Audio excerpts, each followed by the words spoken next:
Welcome to the Regenaissance Podcast. I'm your host, Ryan Griggs. Visit www.theregenaissance.co to learn more. Thank you, too, for joining. So I know I just recorded a podcast with you, Justin, from Santa Carota Beef, and it was an incredible episode. I really loved it. And then we're doing this episode now with Wesley from Frozen Logistics. So thank you, too, for joining. Yeah, thanks for having us. Hey, thanks for having us. I guess to get started, how'd you two meet and came to be together for this? So my brother, a few years ago, he moved to Katy, Texas, outside of Houston, and him and his wife both worked for the same company, and they had a conference in New Orleans, and they needed someone to watch my nieces for a couple days. So we flew out, and we were going to do 2 weeks at my brother's house, and he's my little brother, and they didn't have a swimming pool. So I do remember that summer I went to Tractor Supply and got the biggest water trough I could get and filled up his entire backyard with it and filled this thing. Dude, he had cameras, so he could see me, but he's in another town, right? We had a lot of fun with it. And after a few days, man, I was bored out of my mind. I'm a busybody. And our whole time doing food service, we needed a place to sell e-commerce. And we had tried to ship frozen foods before. Shipping from California to New York is like you're wishing for bad Yelp reviews because it takes all week to get across the country. And if they miss the pickup that night or afternoon or whatever, you have bad meat and pissed off customers. So we learned that we were made to grow and pack cattle, and we were not made to ship product. So I found this company called Frozen Logistics, and I looked them up, and I called him, and this is like 7:30 in the morning. And the secretary says, "Hey, I just talked to the owner. He said, if you blow in the hole in the wind from Houston right now, he'll meet with you." And so I took my brother's truck and my 2 boys, and we drove 2.5 hours, and finally found their cold storage because it was so new it wasn't on a map. And this is like a if you build it, they will come kind of story. It's in the middle of a cornfield. Finally found it.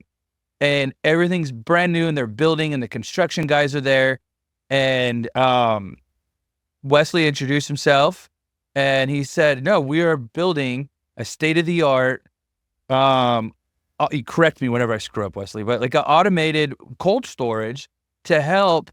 This is going to be like a farmer's market for anything frozen that we can get to 48 states, and because we know what it's like for the raw milk guys down the road, for ranchers like us to get our products out there, smaller ice cream guys, anybody that doesn't just have a whole aisle at the grocery store.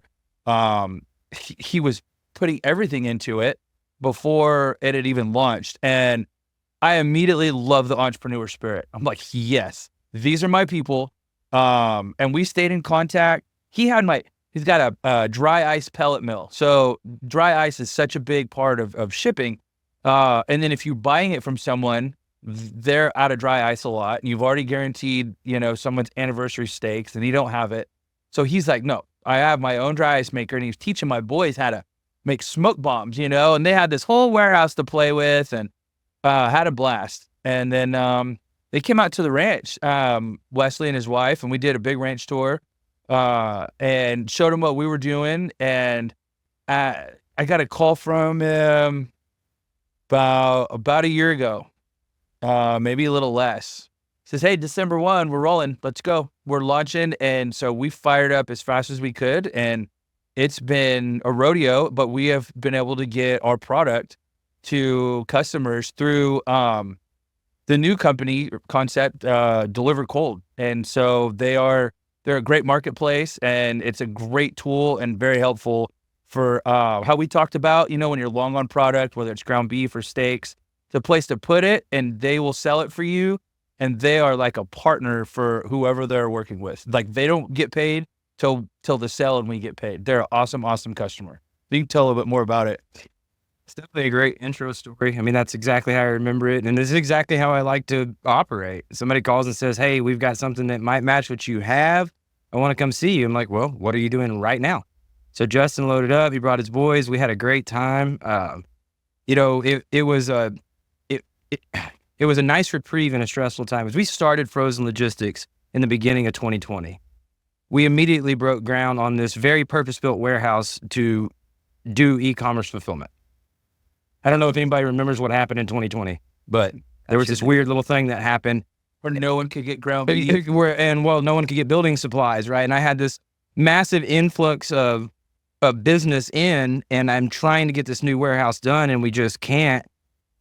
And I'm just trying to take on any dollar that'll come. And then this guy comes to us and says, hey, this is what we do. This is what we need. I'm like, well, this is what we're building. It sounds like a good match. A funny story about their ranch in Bakersfield. It'd blow your mind to go there. All right. So my wife and I are in the area. We're in LA for some food show stuff. Call Justin, want to come see your ranch? He's like, yep, here's the address. Come on. We're driving along, following the GPS, and we turn right, and we got like 4 minutes left, and there's a Starbucks right here on the left. So I'm born and raised in Texas and in agriculture, and I'm like, Rachel, my wife, I'm like, we're about to pull up on some Mickey Mouse operation here. There's a Starbucks right here. This guy's going to have like 50 acres. Boy, was I wrong. They got a ranch in Bakersfield. It is something else. But yeah, the origin story of how we started working together, it's kind of like, we both were trying to put rocket fuel to our side of this at the same time.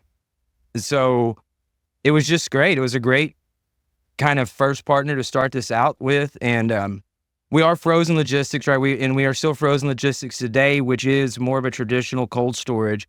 But our initiative and our focus is into DeliveredCold, which is the marketplace that we built. The concept is really simple. It's two things. It's a marketplace and a logistics center.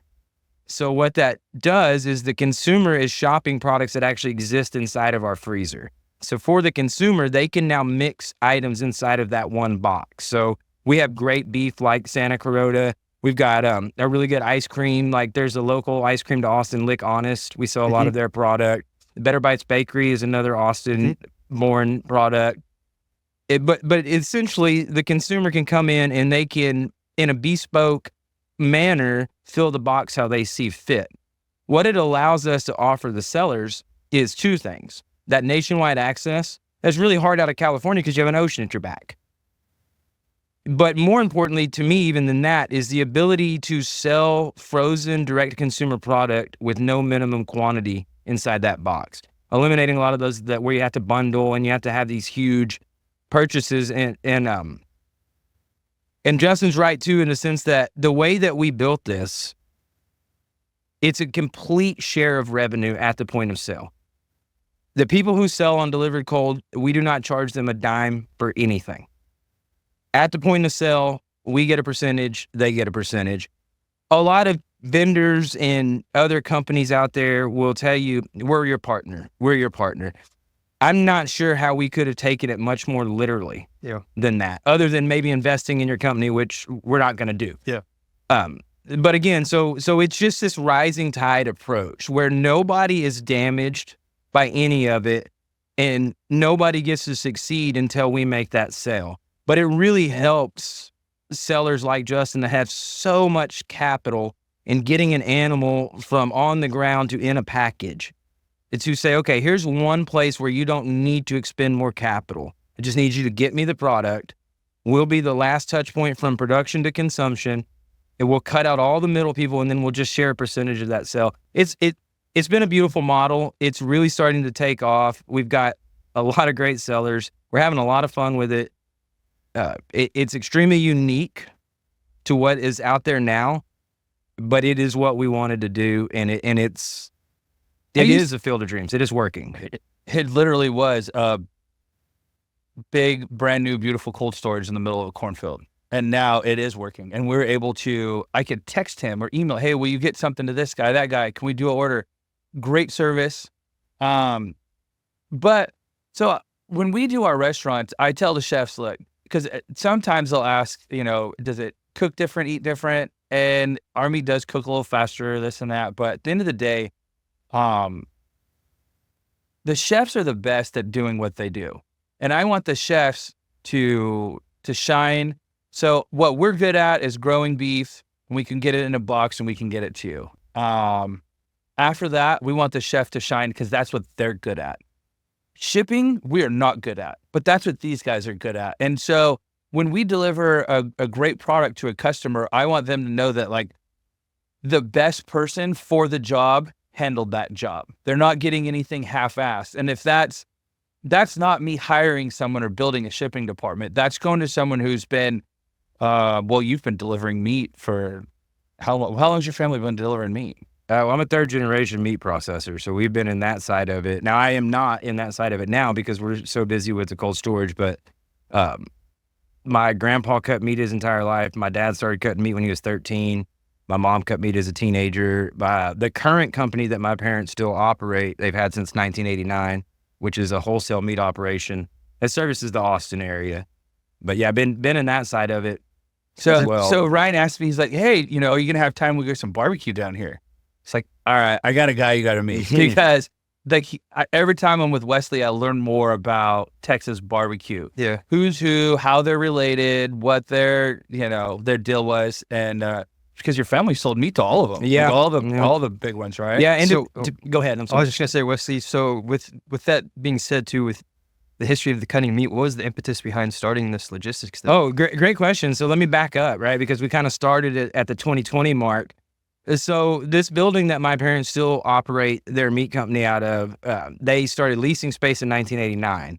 And in 2002, the owner of the building said, hey, I'm selling it. Well, so my parents said, okay, then we're buying it. So they purchased the building. They didn't need the entirety of the space. It already had freezers and coolers there. So they said, okay, well, we're going to do cold storage. So in 2003, I graduated high school and I come into the family endeavors full time. And we did a few things, but these were two of the primary focuses.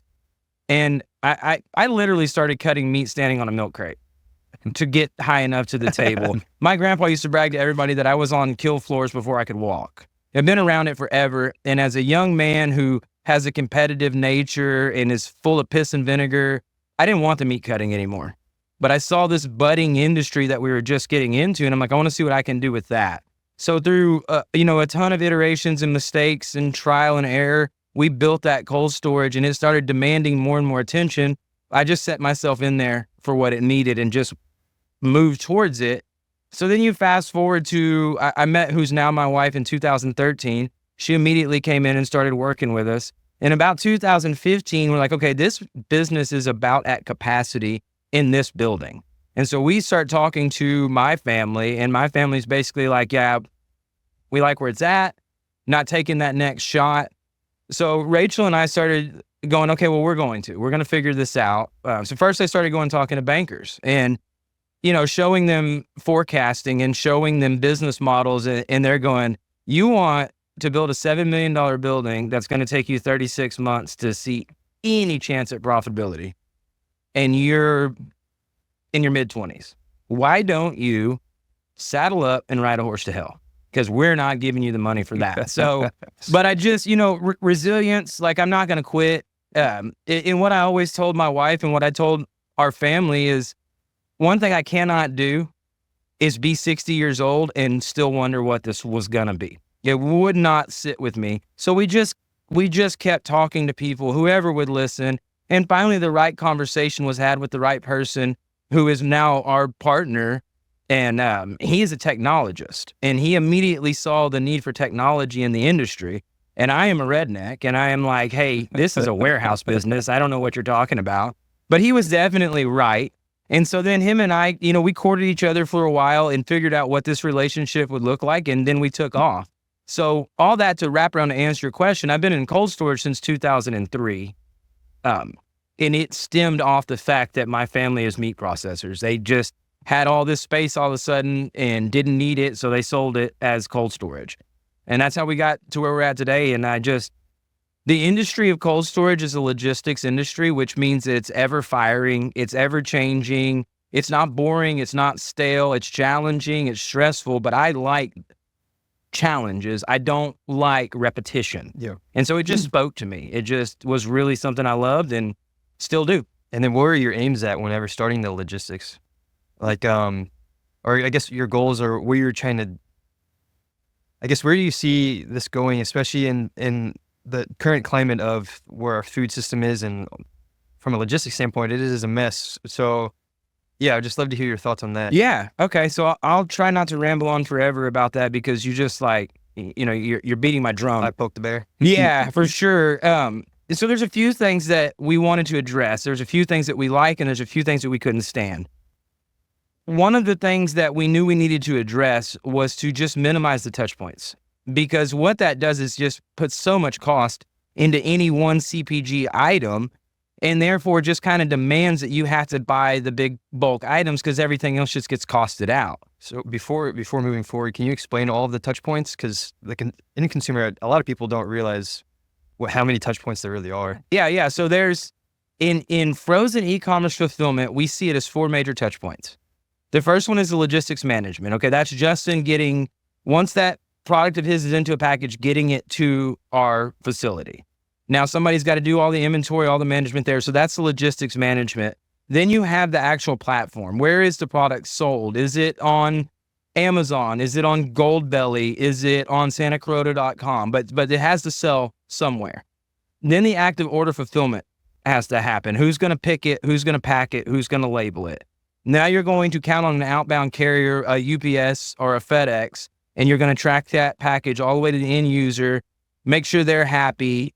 If not, do your customer service to make them happy. And that's the 4 touch points that we see as far as direct to consumer is concerned.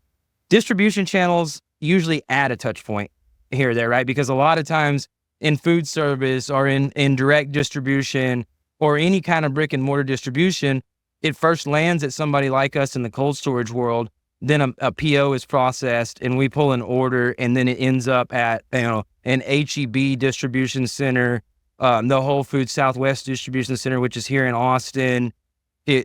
Also, usually in that world, there's another touch point. But the nationwide distribution it's a struggle. So we have a burger chain that we work with, and it has to go from the packing house to a local distributor who grinds it and then gets it onto either like a Cisco or a US Foods truck. And then from there, it's distributed again. So it's ground and passed around and processed. And everybody's got to touch it. And everyone's got to touch it. You're getting into lumper fees with some of these docks. Yeah. You know what lumper fees are? No. This is the best mafia business ever. Go ahead. A warehouse says you must give me your product in the order I want it in, and that's usually single skewed, single lot per pallet. But trucking says we got to maximize space to move this stuff around the country. So we're not going to have 30 tiny pallets in a truck. So insert a lumper who sits at the dock of the receiving warehouse to break the product down in the manner that the warehouse wants to receive it before they will accept it. But you have no choice. You will pay them. And you pay him cash sometimes. Yeah, it is. And you're wiring it is wife money in the middle. And I'm pretty sure that's where Jimmy Hoffa went. But anyway, he went into lumping. Everybody thinks he got killed, but he just came up with lumpers. But you have all these touch points. So that was one thing, right? We said, okay, let's assume the market demand is there. We have to make it attainable. There is still a cap to what people can afford. So by coming that single touch point, we really, really help there by squeezing a lot of those cost points out of it. The next thing that we realize is kind of the concept of the food desert. A concept that still gets passed around a lot, or a phrase that still gets passed around a lot in our world, is shop local. I have a twist on that concept, and I think that what the consumer wants is to shop transparent.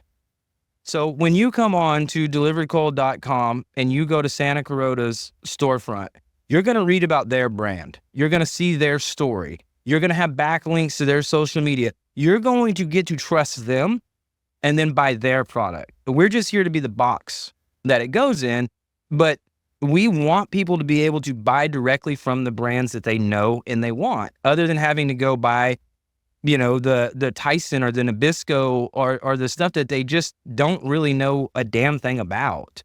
So that was the other thing that was important to us. And we just knew that this mixed box concept was the only way we could see to lower those costings enough to make this work versus having to stand up a box for every seller. When he says that mixed box, like you have a pasture-raised chicken you work with, if someone doesn't want to, buy $200 worth of meat, but they're still buying their frozen foods for the week or whatever that's on their grocery bill, they could buy a chicken or half a chicken or whatever, but they can also get bacon from someone else, and they could put a couple pounds of ground beef of ours in. Well, they might have had to, buy 10 to 20 pounds of ground beef to cover the shipping and make it worthwhile. But now they can mix and match with healthy, transparent proteins. They throw a little ice cream in there too if they're filling it, and it's all in one box. So it's not eating up the rancher as far as us trying to ship it ourselves when it's only our meat, nor is it the pasture-raised chicken guy or the ice cream guy or whoever it is. It allows them to shop small and still shop transparent, like you said. So there was 3 pillars that we set out to achieve. We want to remain brand facing. That was very, very important to us. The other thing that was extremely important to us was to eliminate waste and be stewards of the environment at every turn, right?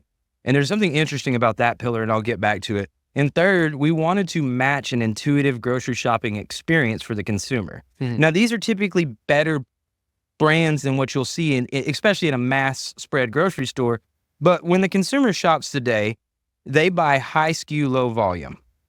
But perishable e-com has always been low SKU, high volume, right? You had to buy a lot of 1 or 2 things. And we want the rancher, we want the guy that raises the chicken, the guy that raises the pork to be able to offer this as retail cuts and allow the consumer to be able to buy that way. So like, for instance, we have a $99 minimum checkout. We do not allow you to buy less than that in expedite shipping because we feel like that would dilute the message of lack of waste. We need a certain amount of product in that box so there's not a bunch of void fill.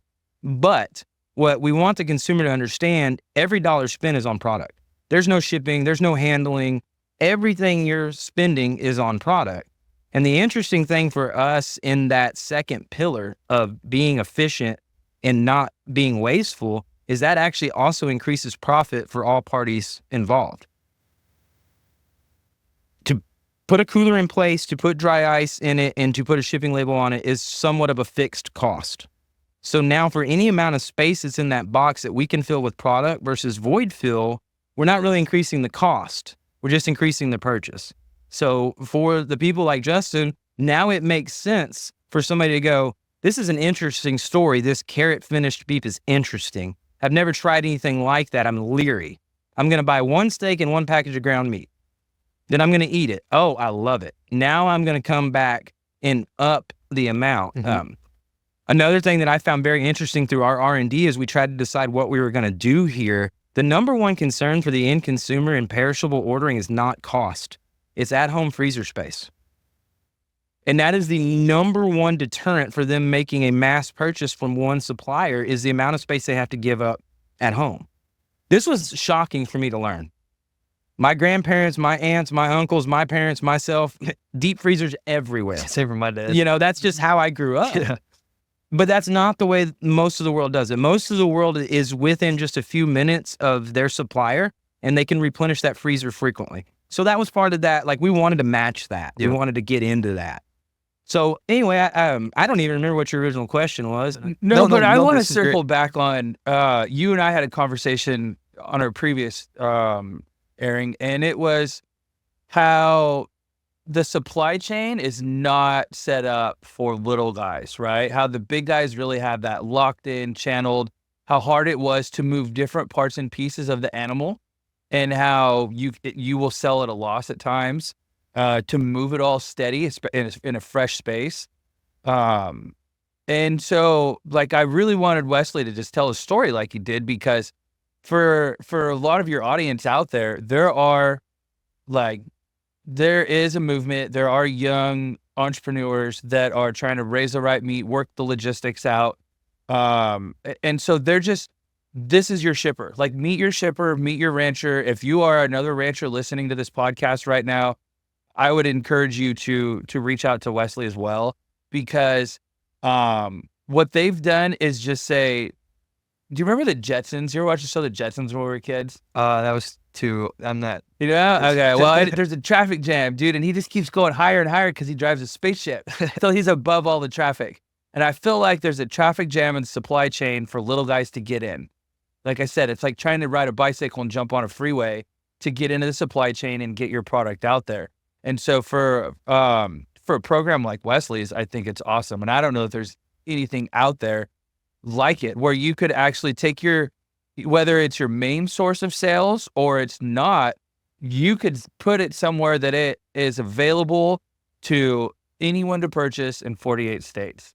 And now that you're long on it, you might actually make more money, or you can offer sales, or you can sell it via social media. You can literally sit on your phone and offer up a sale, let them know what the pricing is, and you're out the door. And so it is one of the best tools to still be yourself and do what you're good at, which is raising healthy meat and healthy meat and nutritious food for the world, and to still get it out there. So these guys have just kind of carved their own way, paved their own road for the supply chain to open up for smaller producers like us. And I applaud it. And, our message is like, we're coming for we're trying to get it out to everyone. We can't be in every butcher shop that's around the corner from you, but we can guarantee this is our product and our package that's got our name on it going to you. And it's been, like I said, an uphill battle, but for Wesley and his arena and his lane, and it's been an uphill battle in ours. But man, I see with this healthy movement, and I'm ready to make America healthy too. And our supply chain is just as big a as a part of the puzzle as making it is. And we've had the conversation, hey, look, it's taken me almost 3 years to get this to you this way. So I know that he cares, and like another company or a big box that would try to do this, I don't know that they care as much. And but man, like just knowing your shipper, knowing your rancher, knowing your farmer, I think that transparency, he used that word before I even did. That's what we're after here, because that's what, like he said, the customer wants. And some of those customers don't have deep freezers. Yep. Some of them want to eat healthy, and they are going to college, and they're athletes, and they're whatever it is, and they might not have the room. Having a $99 box, you could throw a couple pounds of ground beef in there. You can do a lot of things, and you can have, for $99 on what's there delivered to your door, over a week's worth of healthy meat, of food. And I think when you kind of compare it to, like, if you Instacart it, or if you're time to go to the grocery store, or you go to the grocery store and there's a whole lot of options of shit, like, because those are all the big brands just kind of changing the label on them. This is it. And this is where the startups, the out of the box, the people who really care, this is a place for them to sell them. And we're happy to be part of it. I don't know what the hell I would do for e-commerce if I didn't have this guy, because that's not my department. I'm trying to raise cows. We're raising money. We want to grow. We want to stay in business to continue to supply great beef. And I think that if we were to focus our energy somewhere else that we're not good at, we would have a huge educational learning curve, get our butt and survive. But it's two different industries that need to work together. And I think it's important to allow people to focus on what they do to create success for everybody involved. One of the things that I know you're aware of, much more so than I am, is, and we hear this kind of counter argument to, especially like the regenerative space, is, well, it's not everybody can have it, right? Because not any one ranch can supply the country with this regenerative approach. And that is probably correct. That's definitely correct. But what if there is a marketplace where multiple sellers can get together and the consumer can now come to one to find these different people? So like I looked through your list, and I've actually, I had a great conversation with Colorado Craft with Jeff. Great guy. I have not talked to Will Harris, but I've had several conversations with Jenny Harris. And, even at the level that somebody like Colorado Craft is at and somebody like White Oaks is at, they have a hard time solving the actual shipping aspect. And so if somebody that is doing it at the level that White Oaks is having trouble with getting this product to the people who want it, then there's absolute need for somebody like us. And now this saves me from having to go raise cattle and try to process cattle, because it does me no good to have an underpopulated or not populated marketplace. So it's just so great when everybody needs the other party, then nobody's out there to screw the other party over. Yeah. Right? It's transparent. Yeah, everybody, because if Justin is right that he needs us to do the shipping, and I am right that we need his product to have something to ship, then we cannot afford to be anything but partners here. Yep. And so again, we're here to support the space. I love emerging brands. I love people who are trying to grow. I love unlocking that entire nationwide subset for these people. And I mean, just get good food in a package and get it to me. So I'm curious, Wesley, are there any requirements for the producers, or is it we'll have you on our site, but just have the full transparency and then just let the market decide? I'm not 100% clear on what you're asking. Like, for example, because you mentioned like Colorado craft beef and how they go about it is different than White Oak Pastures. And I mean, there's just so many different ways about how people operate. And I didn't know if you had any like requirements, because there's so many labels and all kinds of stuff and for the consumer to see. So I didn't know if you had any requirements, or you bring on each producer and then you have their full story and transparency for the consumers to see and then let them decide. Yeah, so great. I understand what you're asking now. And we have not yet got to a point where I've had to reject anybody because I didn't like their label. But again, pillar one is to be brand facing. So they are there to tell their story. We are using their assets, even from a marketing standpoint. When they do a creative, when Justin and his team does a creative post, we know about it. We're tagged, we share it, but it's always about his story. I do suspect it will get to a point where I have to say, look, this brand doesn't fit the ethos, right? This is not what we're trying to do. You know, if Cargill was to come along, I would say, look, as much as your volume would do for me, I can't take you, right? Because this would bastardize the entire thing, because it's not what it is. Now, I don't have... Nobody likes to sell out. No one wants to sell out, man. That's right. But we gotta keep our soul. Yeah, no, it's it's not what we built. Now, as far as like requirements and burdens on the sellers, Justin could speak better to this, or at least from more of a source of truth than I can. But we absolutely leave all the control in our sellers' hands. There's no minimum allotment requirements.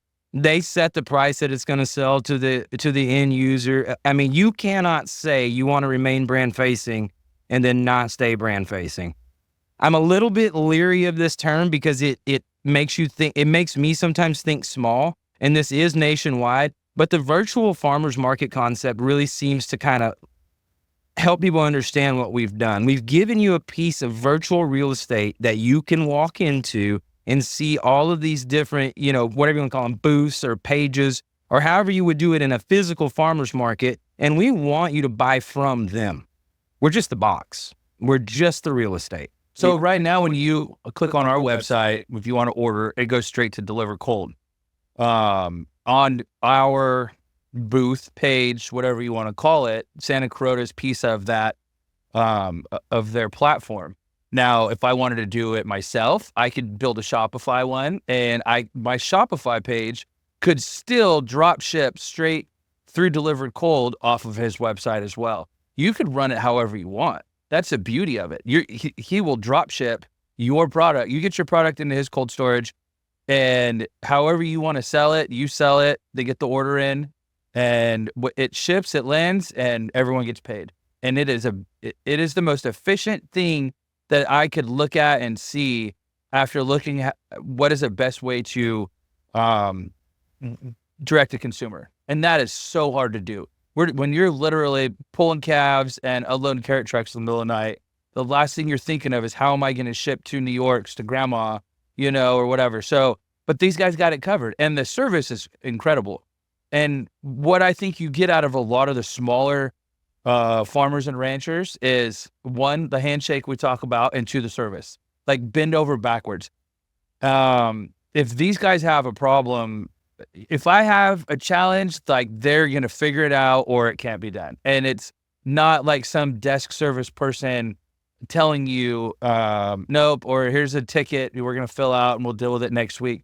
No, this is someone's food. This is someone's dinner. This is someone's birthday party, someone's anniversary. And these guys take it serious. That's what I like about it. You know, just as much as energy as we're building, you know, it's got to have somewhere to go. And this is a great channel for this regenerative movement to be able to get it there. And it's kind of like to everyone else, you know, to anyone who says we can't be part of the supply chain.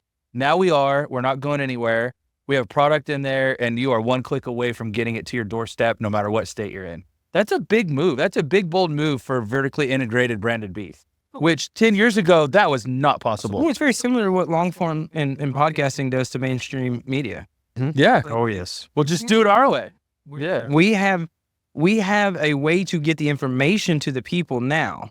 Therefore, we can cut you out of the middle. And again, that's not to take away from anybody that's doing it any certain way. That is to allow this way to exist.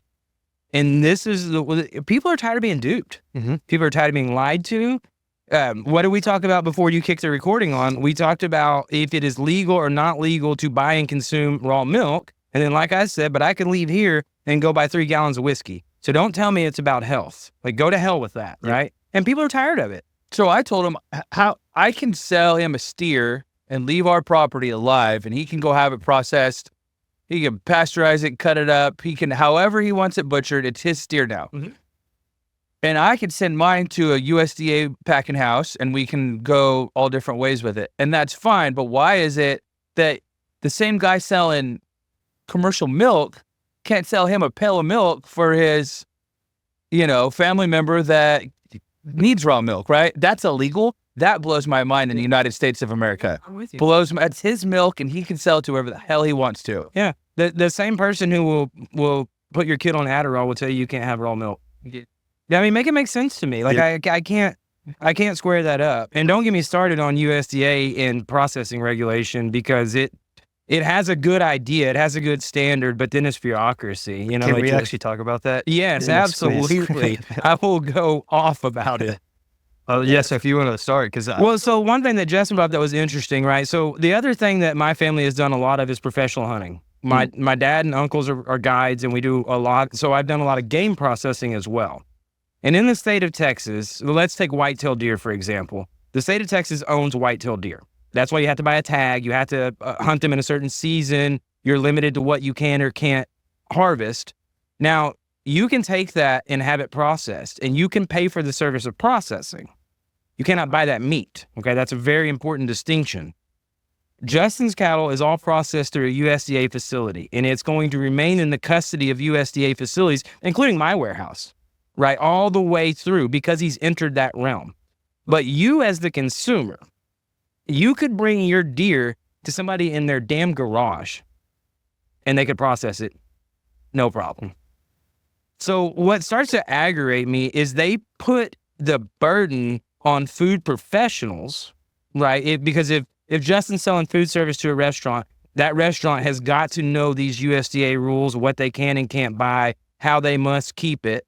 But you, as the average consumer, the government is basically, I really don't care what happens to you. If you're in the same thing in the cattle world, if you bought a live steer from Justin, there's no rules in how you have that processed if you're not going to resell it. So if it's just going to come home to you, you can do whatever you want. My problem with that is, in general, you should be less educated as a food professional than somebody who does this to make their living. And I don't mean you particularly in that seat, but I mean you as the average consumer should be less educated in proper food handling than somebody who runs a restaurant. Yet the person who runs a restaurant is who has to follow all these rules, and that consumer at home, they don't care what happens, yet they'll tell you can't buy raw milk. And you cannot make sense of it. And I think people are just, and not left, not right, people are just sick of the government running our lives. I think the system, the machine, and this is how it is and this is how it works. It's a one size fits all, especially when you get into the government stuff. And we deal with the USDA all the time. I've got messes I'm cleaning up now on USDA, non-USDA, because I can sell you a live animal. I can harvest a live animal and take it to a butcher. I could take it to a butcher that'll sell hanging sides. This is all, we could do all of this non-USDA. I can sell you halves and quarters. But the second I cut it into a retail and I sell you one piece of steak off of that, that's illegal. It had to be USDA. So they drew the lines with a crayon when they really cookie cuttered this. And when we got into COVID is when we kind of saw the wreck. And there were people, you could be living in Wyoming and not allowed to state harvest it and sell it into Montana on the border. Like, it's illegal. But people are wanting food. Mm-hmm. So what do we do in dire times? This guy's open, available, has a slot in Wyoming. You live on the border, but you cannot sell it to your brother. Like right across the street. And imaginary line, right? And then the state, and I don't know all the rules and regs because they are gnarly, but there's a lot of different regions, different states have more deer processing, non-USDA state processing facilities, we should call them, right? Yes. So there is a push to allow those to sell over state lines. Some of them, you can kill 20 head of cattle in there. A big packing house might not let you harvest at a USDA processing facility without a minimum of 200. Yeah, I was gonna say 250. Yeah. Have I told you my buffalo story? No, I'm ready. Oh my gosh. This is like almost literally makes my stomach hurt to tell this story. So in our warehouse, we are inspected by the USDA. We are inspected by Texas. We are inspected by Health and Human Services. We're inspected by the FDA. And it's sort of like being pulled over by one police officer after another, but they have their own book of laws that they're going to come at you with. So I have a customer, and I will not name her. She is still going. I don't know how this did not absolutely kill her, but she raises, buys, and harvests buffalo. The state of New Mexico does not have a state program for buffalo processing. You can do whatever you want. She bought a batch of buffalo and had them processed in New Mexico. Then she had them shipped to our warehouse to be held for e-commerce distribution of her own, not on DeliveredCold, but of her own. So in the meantime, while that product is sitting in my warehouse waiting orders, the Texas inspectors show up and they see this. Okay, the state of Texas does have a buffalo program. So to harvest buffalo in the state of Texas, you have to do what's called voluntary inspection. You have to go to a facility that has a stamp of inspection, and that stamp of inspection has to be on your packaging to prove that it was processed in a inspected facility. Well, since that buffalo is sitting in the state of Texas, it has to follow the state of Texas regulations. Since it did not, the state of Texas had two options, as far as they told me. And their two options were to allow her to take this home and use it personally and not sell it. Pass it out amongst her neighbors and friends, never sell it. Or they could decide that it was more meat than they believed she would personally consume, and they could force her to cut every one of those packages open, denature it with bleach, and throw it in my dumpster. And that is what the state of Texas made this lady do. Wow. So when you talk about actual food safety handling, there was not an issue here. It never left the cold chain. It was processed at a correct facility in New Mexico. They just didn't need to stamp it in New Mexico. Yeah. But since it hit the state, since it crossed that line, right, it's no good and it must be thrown away. What about food banks? You know, you can't donate meat to a So- food bank unless it's USDA certified. Right. So Then you hear about all this food waste, and you're told that we're the problem in it. The people that are holding this food and moving this food around the country are wasteful. Like, no, we're not. I had to throw a load of pizzas away one time. This has been several years ago because we lost a freezer. And this was back when we had independent rooms at the old building. We lost a freezer. This pizza, you can buy it in convenience stores. It's actually the number one selling pizza in America now. It's Hunt Brothers Pizza. They're in all these different convenience stores. Well, their design is for a pizza to cook in like 12 minutes. So they have an active ingredient in their dough that starts the rising process at 0 degrees. I mean, if it hits 0 degrees, dough rises. Nothing wrong with the pizza, but you can't, like, cosmetically, you can't refreeze it and reuse it. So their insurance company shows up and they open a few boxes and they start going through them pizza by pizza. And let's just call it 50% of them are okay because they maintained enough cold inside that box to not rise. 50% of them rose. Now, the room itself never got above 5 degrees. So from a safety standpoint, we're in good shape here, right? That insurance company made us throw every one of those pizzas away because of the litigation, because they couldn't risk not doing it that way. I told them I was willing to have my guys at no charge go through every case to see which one. So it does something other than get thrown away. Yeah. Not an option. no, I think the food waste, there's a big, we didn't get on that earlier, but I think food waste is huge in the United States. That was 37 pallets of pizzas that I threw away. And you could, yeah, and you That's can't a truckload and a half. can't even feed the homeless with it. Right. That is wild to me. Yeah, we've seen it with like guys coming in by fair steers, you know, they're helping the kids, but they are not allowed to donate the meat back to a food bank unless it was USDA harvested. Now you got to have a couple loads to book the floor time, right? Unless you find a smaller USDA certified, kind of a mom and pop, for lack of a better term. There's a few out there, but after you got to have an office for the USDA inspector. They're going to ding every trash can you have. It's a big deal. It's a big deal, but who can swallow that? Yeah. The Cargills of the world. Right. So who drives these rules? The Right. Cargills of the world. Oh yeah. I mean, they don't want you to be able to pull up to mom and pop. So until 1994, my family had a kill plant. And then the writing was on the wall. It wasn't feasible. It had to stop. But through the 80s, and even, before, this is just where my knowledge basis starts, every smaller town had a processor. Everybody either raised a steer or bought a steer from their neighbor and took it. Or shot a buck or something. Right. Yeah. But that world has gone away. And so now you're just dancing with the devil because you've had to turn it over to the big boys and you can't stop them. And they do whatever they need to do. And again, I hate to sit here and sound like I'm bashing on Cargill because they feed a ton of people. They do a lot of good, but there is some bad in it that it just makes it nigh impossible.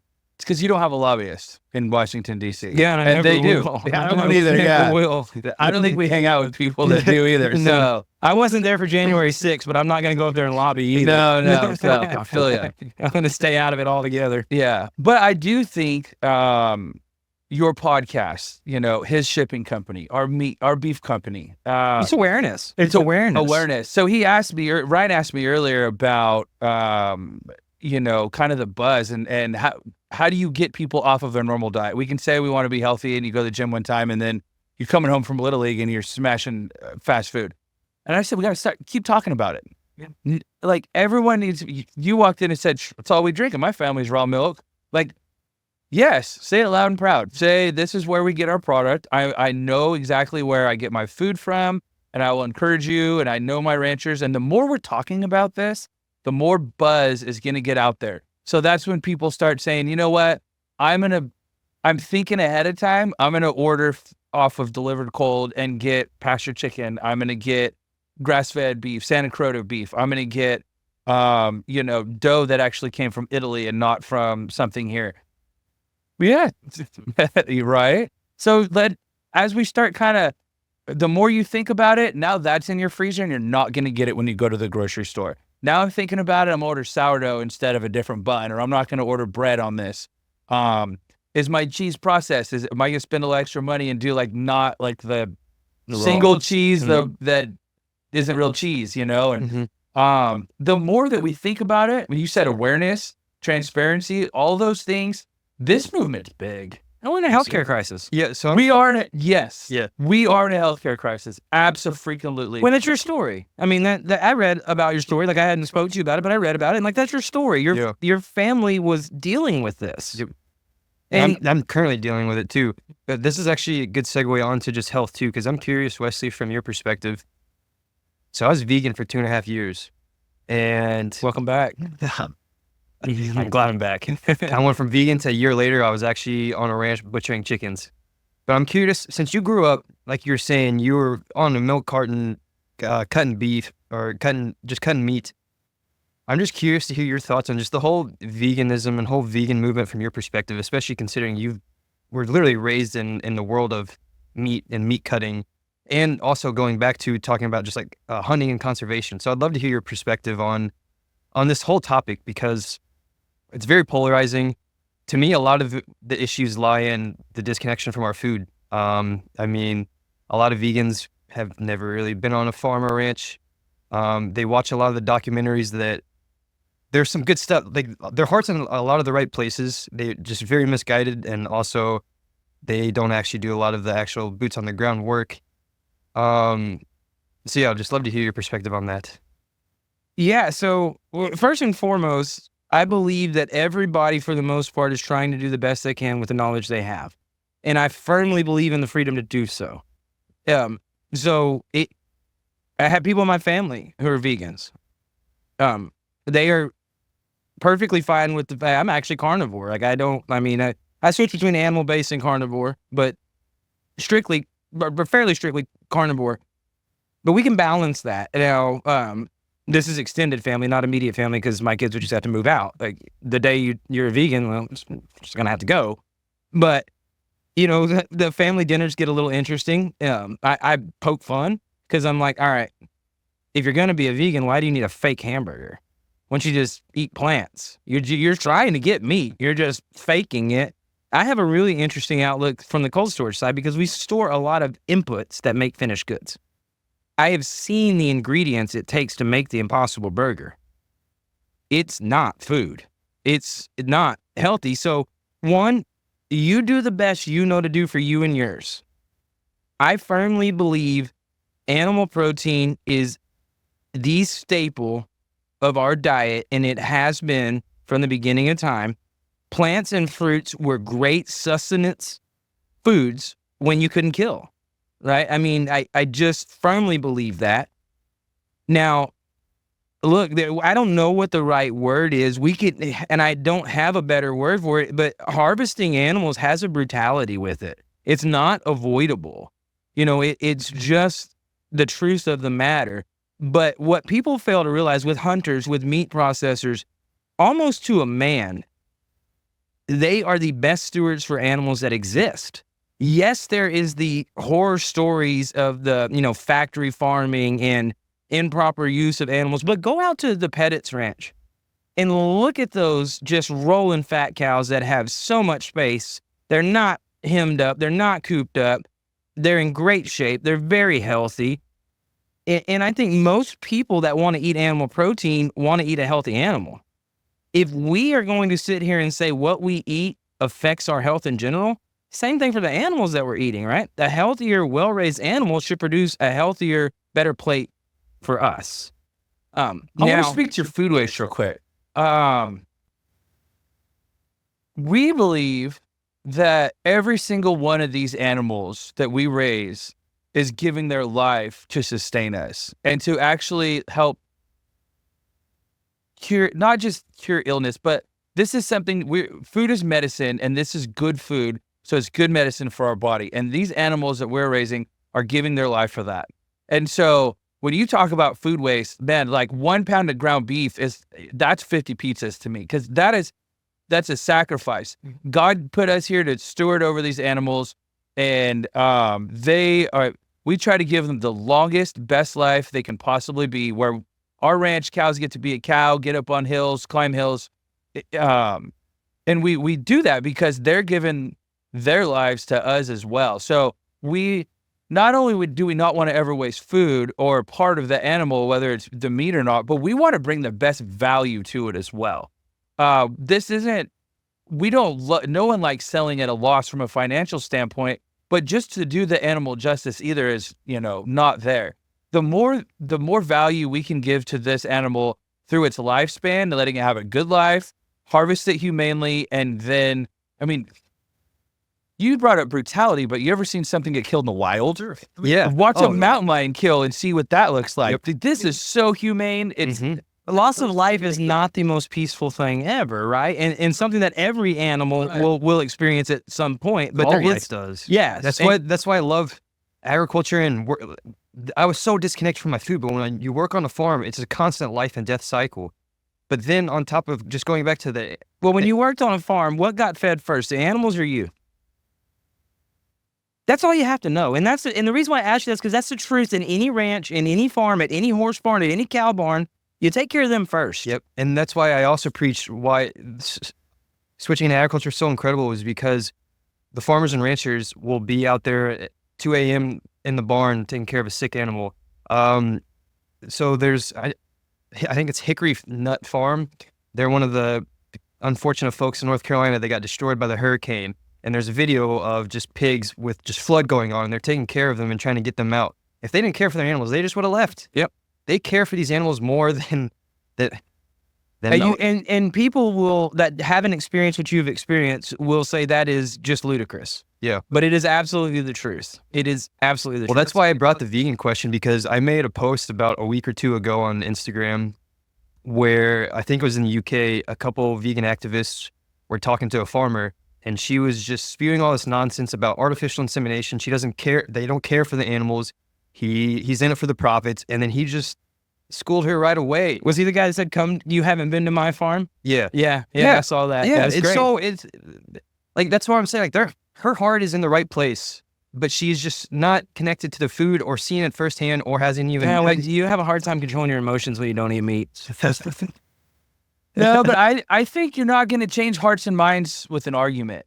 You can insert that into wars, religion, whatever it is. You're not going to change someone's hearts and minds by No. trying to prove them wrong and making them feel stupid. That's why, come out to my ranch. Right? Yeah. Just and we keep beating the drum of transparency, and that to me, we'll continue to circle back to it because it is real, and I do feel that these animals gave their life for it. I think that all of our customers along the way that are comfortable buying from us, they are help supporting that animal that in this entire life cycle. So that animal gave its life so you could have a healthy life. And you said we are in a healthcare crisis. You're damn straight we're in a healthcare crisis. Too many people on drugs, too many people eating processed foods, and they're just now starting to wake up to it, and they don't know what the hell to do. Well, that was what I was going to say too. The beauty for me is I'm a simpleton. I'm not that intelligent. I don't dig that far in. I just run my own lab tests. So I started eating carnivore. I felt better. Right? I don't know what else I need to know. The more meat I eat, the better I feel. The less processed food that I eat, the better I feel. I mean, I also dropped 35 pounds. That was hard to ignore. You know, it's just like, what like there's a connection to what you eat and you can feel it. But what people fail to realize, I think, is that they're feeling it every time they eat as well. It just feels bad and they're so dull to it. But there's a pill for that. Well, That bread that does never go moldy gave you indigestion. There's a pill for that. yeah. Yeah, and if that doesn't work, ask your doctor. We got another one. Yeah. We got another. There's always another pill to fix We that. are definitely a treatment versus solution society, and that is a problem. Well, That is- the ones that have the solutions also create the problems. No, yes, yeah. Well, let's not talk about the pandemic. right? No, and you're right. They'll sell the cure and then make the problem. It's a great business model. Create the problem and then solution it out. It's great. It's a corrupt business model though, and I feel like It's a great financial model. How about that? It's not a great business model. It's a great financial model. But I like to put out a product that we're proud of. You know, that's really important to us because if we're gonna be transparent, like you're damn right, I am proud of this. I'm putting my name on it. I You told should you, open one of these boxes then. yeah, to open a box. Actually, Look, let me he's got his name on it too. We'll show you exactly what we're talking about. These are also actual bundles that are listed. Oh yeah. So these can be ordered. So if you're listening, I would highly go to YouTube because then that's the only way you can see this. But we've got a couple boxes from DeliveredCold, and this is with the Santa Carota Beef. You can have delivered straight to your door. So I don't want to. Oh, it's bad luck, dude. You gotta close it. Oh, it's bad luck. No, just push it down. Oh, you just push it down. Wait, what's the bad luck behind that? You hand a knife back to somebody the way it was handed to you. If he handed it to you open, he gets it back open. See, I'm a city slicker, so Well, but on the farm, they told you that about the gate, right? If the Yeah, gate that's was closed when you went through it, Yeah, close it. that's Like the same thing with a complete knife. point. I'm glad you caught that. I caught it. So I was like, yeah, not gonna do it. Stick it in the box and fold it down or something. So we've got. Oh, that's cool. So it comes with. Yeah, so any of our sellers that are in that box, their marketing material arrives as well. Very cool. So that's great for information too. Yeah. So like, if there was another rancher that wanted to jump on, through their program, they've got and they have brochures. Mhm. They could throw that in. It tells about their farm, tells about their ranch, and that you got dry ice in there, man. It's sealed. There you go. Good old Santa Carota Beef. So hopefully this camera can see it. This is cool. Yeah. So that we have our nutrition label on the back of that ground beef. Check this out. My favorite part of the stuff. It's fatty. So this is a 70-30 blend, and based on 4 ounces. So there's 15 ounces in a pound. Based on 4 ounces, this is 80% of your daily. Have you told? I'm sure on the other episode you told them the full spiel, the beta carotene and all this. Oh stuff. yeah. So it's so neat. All It's the so stuff neat. that you can get from carrots You're getting it into your steak, into your burger. To the YouTube world out there, it's real. I've seen his cows eat carrots. It blew my mind. I've been around cows my entire life. And he's like, yeah, we finish them on carrots. I'm like, hold on, say that again. And then we go out there, and man, like these belly dumps and end dumps, they pull up with these carrots, and these cows just come rolling. I mean, it is crazy to watch. We posted a video month and a half ago or so, and it was literally like a carrot truck unloading and cows eating it. I never would have thought to. Luckily, I have an awesome social media gal who can see through my ignorance and stubbornness. And I've been watching carrot trucks unload since I was 5 years old, and I've seen a million times. I've been late for baseball games waiting on carrot trucks. I've been late for dinner waiting on carrot trucks. I have stood girls up on dates waiting on carrot trucks. And so the last thing I would think to post is a gosh darn carrot truck unloading. Mm-hmm.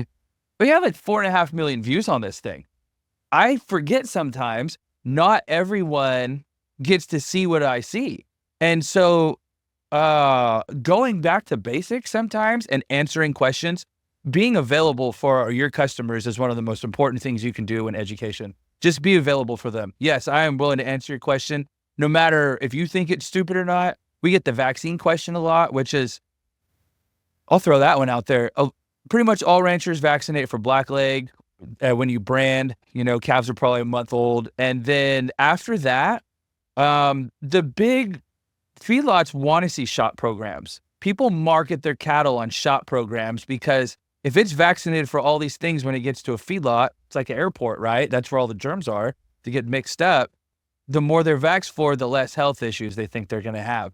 So there's vax programs that slide under all kinds of, still be hormone-free, antibiotic-free. Labeling, right? Like, yeah, but there's just like all kinds of cattle vaccines out there. Whether or not you need it, some might need it for their region, whether it's climate, if there's worms in the ground, whatever. But we get it a lot. So we're minimal. For anybody who doesn't know, there is no mRNA in cattle. I'm going to say yet, though. They're trying it with pork. And I've seen a few articles come out that are very pro mRNA vaccine for cattle because they think it's going to lower the illness in the feedlots, which is already to a minimum, but it's just about more efficiency because when these guys that are killing millions of cattle a year, if you save $5, dude, that's 5 times how many millions? Yeah. The smaller producers just hands-on, trying to make sure that they never get sick just by letting them be a cow, be open. I mean, look at a free-range concept. That is social distancing, but then you pack them into a feedlot and it's a whole different deal. So I don't know where I was going with that, but we do get a lot of the vaccine questions, and I've answered questions about the carrots, what pesticides go on the carrots. I mean, you tell them the story how it started.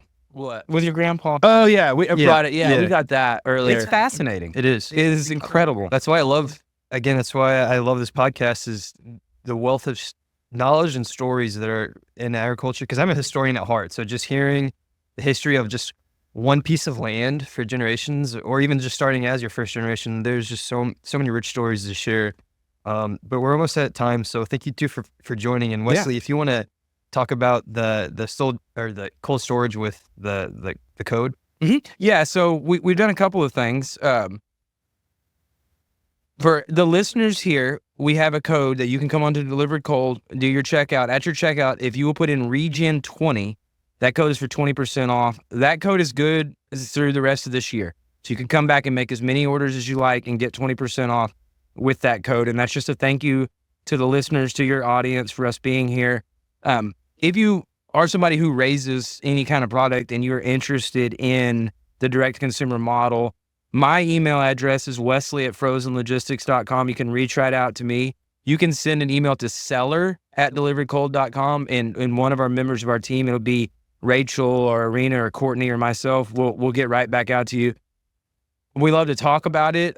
We love to know who's out there and show ways that we think we can help while making it work for them as well. So again, just thank you for your time. And we passed out a few gift cards here that, you can do as you wish with them, but we'd love to see some traffic for sure. Well, thank you all. Yeah, thank you. Visit www.theregenaissance.co to learn more.